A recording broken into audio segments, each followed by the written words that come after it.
নমস্কার বন্ধুরা, একটি নতুন রেসিপি ব্লগ নিয়ে আপনাদের সামনে হাজির হয়েছি। আজকে একটা লাঞ্চ থালি রেসিপি ব্লগ নিয়ে চলে এসেছি। চলুন শুরু করা যাক। প্রথমে আমরা এই লাঞ্চ থালি ভিডিওতে দেখুন সমস্ত রকম সবজি তরকারি নিয়ে চলে এসেছি। প্রথমে বানাতে চলেছি ফুলকপির পোস্ত। ফুলকপির পোস্ত বানানোর জন্য প্রথমে কড়াইয়ে তেল গরম করতে দিয়ে দিয়েছি। তাতে দিয়ে দিচ্ছি কিছুটা পরিমাণে নুন। আর ডুমো ডুমো করে ফুলকপিগুলোকে পিস করে কেটে নিয়েছি। একদম ক্লিন করে পরিষ্কারভাবে কেটে নিতে হবে। ডাঁটাগুলো বেশি বড় রাখলে ফুলকপিতে ডাঁটাগুলো সেদ্ধ নাও হতে পারে। দেখুন পরিষ্কারভাবে ধুয়ে একদম ক্লিন করে রেখেছি। এরপর কড়াইয়ে কিছুটা পরিমাণ তেল গরম করে নিয়ে অল্প নুন দিয়ে দিয়েছি। তারপর এক এক করে সমস্ত ফুলকপিগুলো আমরা কড়াইয়ের মধ্যে দিয়ে দেবো। যখন এটা দেবেন দেখবেন কোনোভাবেই হলুদ ব্যবহার করবে না। ফুলকপির পোস্ত বানাবার সময় হলুদ লাগে না।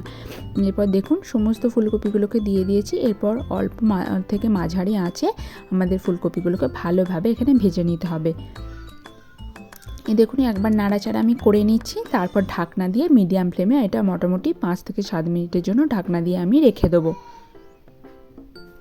ফুলকপি ভাজা হয়ে গেলে তারপরে কড়াইয়ে কিছুটা পরিমাণ জিরে ফোড়ন দিয়ে আলু ভেজে নিয়ে তাতে ফুলকপিগুলো অ্যাড করে কাঁচা পোস্ত ভালো করে কাঁচা লঙ্কা দিয়ে বেটে অ্যাড করে নিলে ফুলকপি আলুর পোস্ত রেডি হয়ে যাবে। চলুন আমরা আজকে তাহলে এই লাঞ্চ থালিটা পরিবেশন করে নিই। পুরো ভিডিওটাই আমি নিয়েছিলাম, কিন্তু কোনো কারণবশত ফুলকপির ভিডিওটা ডিলিট হয়ে গেছে। সেজন্য আপনাদেরকে আমি এইভাবেই জানিয়ে দিলাম। আজ ছিল বছরের প্রথম মৌনী অমাবস্যা।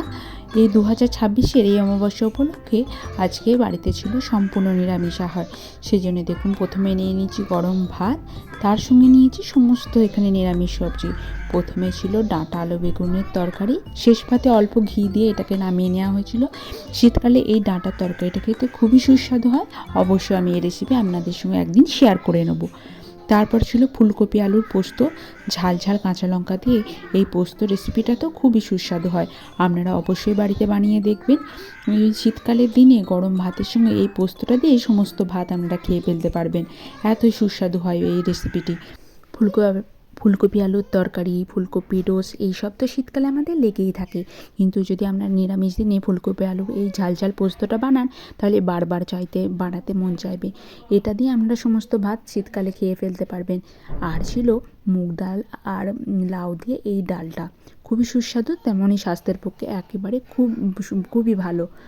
সঙ্গে ছিল এই ডালের বড়ার পোস্ত, খুবই সুস্বাদু হয়। অবশ্যই একবার বানাবেন, খুব টেস্টি হয়। শেষ পাতে ছিল টমেটোর চাটনি, কাঁচা লঙ্কা আর টমেটো দিয়ে এই চাটনিটা যদি কিছুটা পরিমাণ আদা দিয়ে বানানো হয় খুব সুস্বাদু হয়।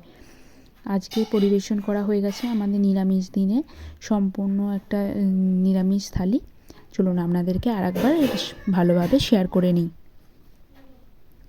এখানে রয়েছে ডাঁটার তরকারি, তার সঙ্গে রয়েছে ফুলকপির পোস্ত, রয়েছে লাউ দিয়ে মুগের ডাল, রয়েছে বড়ার পোস্ত, আর রয়েছে টমেটোর চাটনি। আর দেখুন সন্ধ্যেবেলা নিয়ে বসে পড়েছি বেগুনি, মুড়ি আর চা। ভিডিওটি ভালো লাগলে লাইক কমেন্ট শেয়ার করতে ভুলবেন না। ধন্যবাদ।